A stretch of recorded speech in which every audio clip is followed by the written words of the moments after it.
U.S. President Donald Trump has threatened new tariffs, including 25% duties on Canada and Mexico and 10% on Chinese imports, citing drug trafficking through U.S. borders.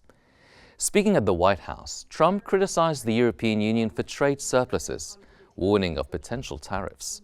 Trump explained the reason for the move is because drugs are being sent from China to the United States via Mexico and Canada.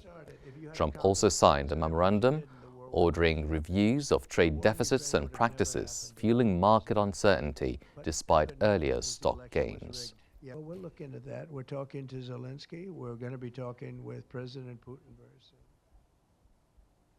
For its part, China reaffirmed its stance against trade wars, stating there are no winners after U.S. President Donald Trump proposed a 10% tariff on Chinese imports.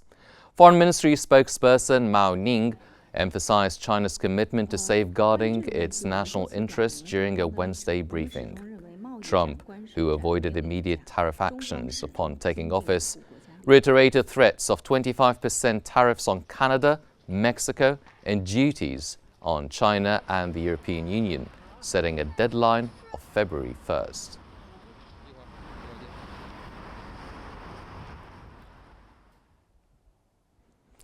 Moreover, Canadian Prime Minister Justin Trudeau has stated that his government is ready to handle any outcome if Donald Trump imposes tariffs on Canada.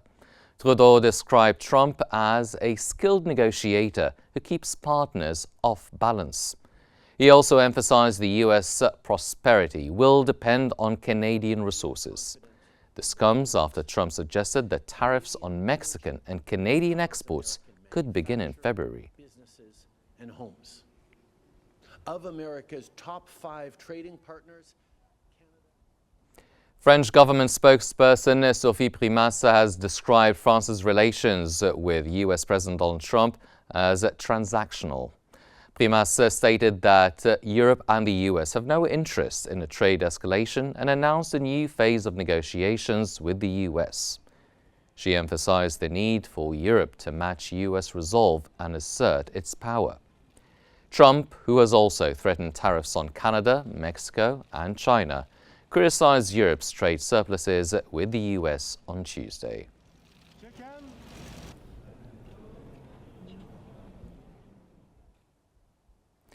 On a different note, Panama's President José Raúl Mulino has dismissed U.S. President Donald Trump's claim to take back the Panama Canal and asked the U.S. President to be serious. Speaking after a World Economic Forum panel on Latin America, Mulino reiterated Panama's stance, stating that the Panama Canal belongs to Panama and will continue to belong to Panama. Trump, invoking manifest destiny in his inaugural speech on Monday, hinted at reclaiming the canal but provided no timeline or details. Critics, including allies in Latin America, expressed alarm at his refusal to rule out military force.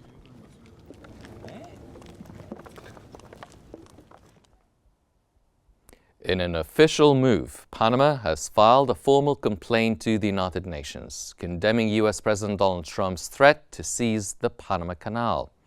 The Panamanian government referenced the UN Charter, urging UN Secretary General Antonio Guterres to refer the matter to the Security Council. Trump's remarks, made during his inaugural speech on January 20th, reiterated his claim that the U.S. gave the canal to Panama, but now intended to take it back, citing China's growing influence around the waterway.